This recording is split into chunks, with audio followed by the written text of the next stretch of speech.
Hi friends, எல்லாருக்கும் வணக்கம். இன்றைக்கி நம்ம சேனலில் சப்பாத்திக்கு ஏற்ற சூப்பரான சைடிஷ் ஒன்று பார்க்க போகிறோம். சன்னா மசாலா எப்படி செய்கிறத பார்க்கலாம். 1/4 கிலோ சுண்டலை 8 மணி நேரம் ஊற வச்சு எடுத்திருக்கேன். இதை ஒரு குக்கருக்கு மாற்றிட்டு தேவையான அளவுக்கு தண்ணி விட்டு 4 விசில் வச்சு எடுத்துக்கலாம்.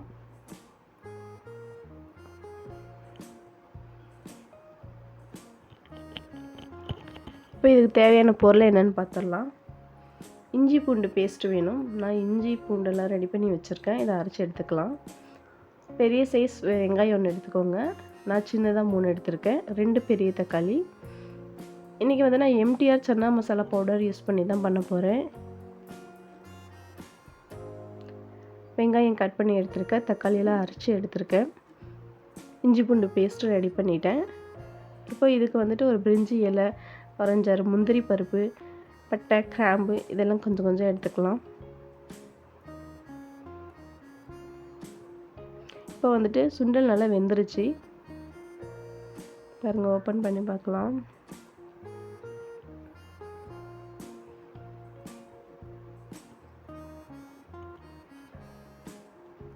சுண்டல் வந்துட்டு கொஞ்சம் வேகாமல் இருக்கக்கூடாது. இப்படி அழுத்தி பார்த்தா நல்லா மாவு மாதிரி வரணும். அதுதான் கரெக்டான கன்சிஸ்டன்சி.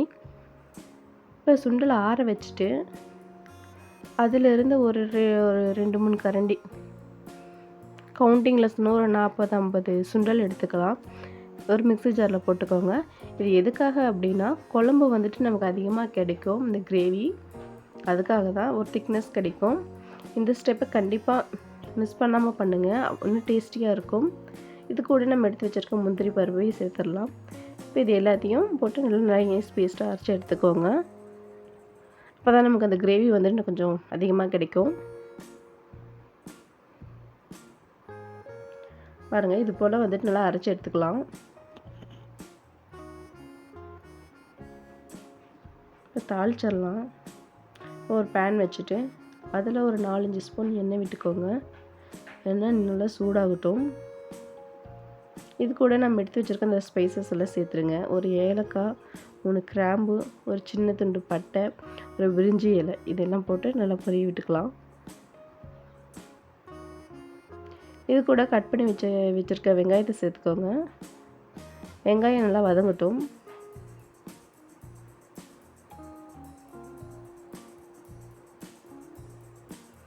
இஞ்சி பூண்டு பேஸ்ட்டு சேர்த்துக்கலாம். இஞ்சி பூண்டு பேஸ்ட்டு வந்துட்டு நல்லா பச்சை வாசனை போகிற வரைக்கும் வதக்கிக்கோங்க. இப்போது நீங்கள் ஸ்பூனில் எடுத்தீங்க அப்படின்னா 2 ஸ்பூன் அளவுக்கு போதும். நான் சின்ன குழிக்கரண்டி எடுத்திருக்கேன். அதில் வந்துட்டு ஒரு குழிக்கரண்டி மட்டும் நான் சேர்த்துக்கிறேன். நிறைய சேர்க்க வேணாம். நீங்கள் எக்ஸ்ட்ரா மிளகாத்தூளெல்லாம் சேர்க்க தேவையில்லை. இதில் இருக்கக்கூடிய காரமே போதுமானதாக இருக்குது. இதில் அரைச்சி வச்சுருக்க தக்காளி பழம் விழுது சேர்த்துக்கோங்க.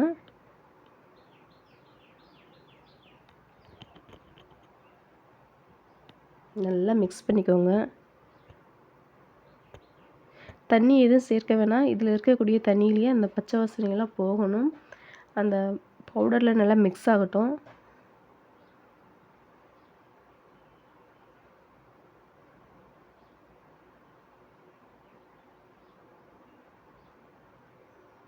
இது கூட கொஞ்சம் மஞ்சள் தூள் சேர்த்துக்கலாம். கொஞ்சம் பெருங்காயம்,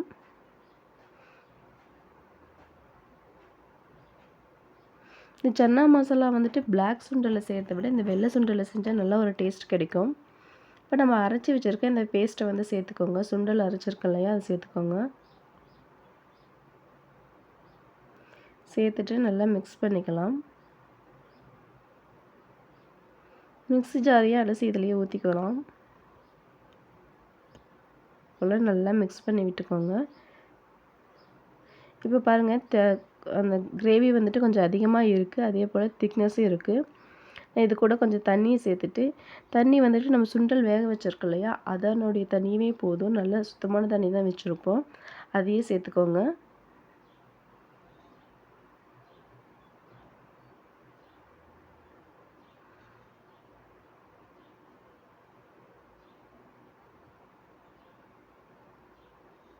சேர்த்துட்டு நல்லா கொதிக்க விடலாம்.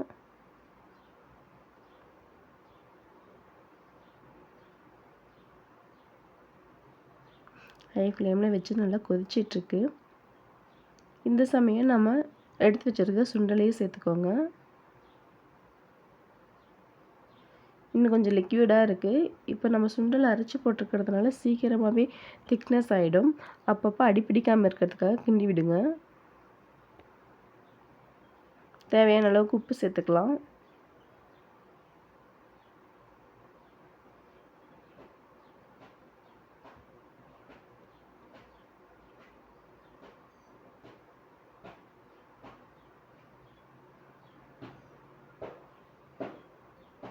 இந்த சன்னா மசாலா பவுடர் வந்துட்டு வீட்லேயே ப்ரிப்பேர் பண்ணலாம்.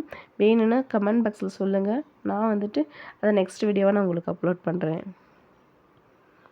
இப்போ சப்பாத்திக்கு மாவு நல்லா ரெடி ஆயிடுச்சு.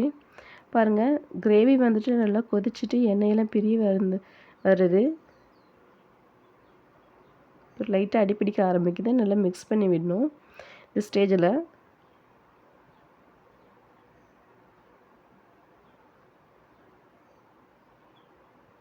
இன்னும் கொஞ்சம் கிரேவி திக்காகட்டும்.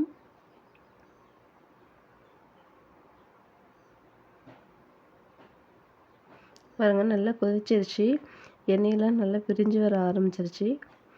இப்போ சன்னா மசாலா ரெடி ஆயிடுச்சு. ட்ரை பண்ணி பாருங்கள்.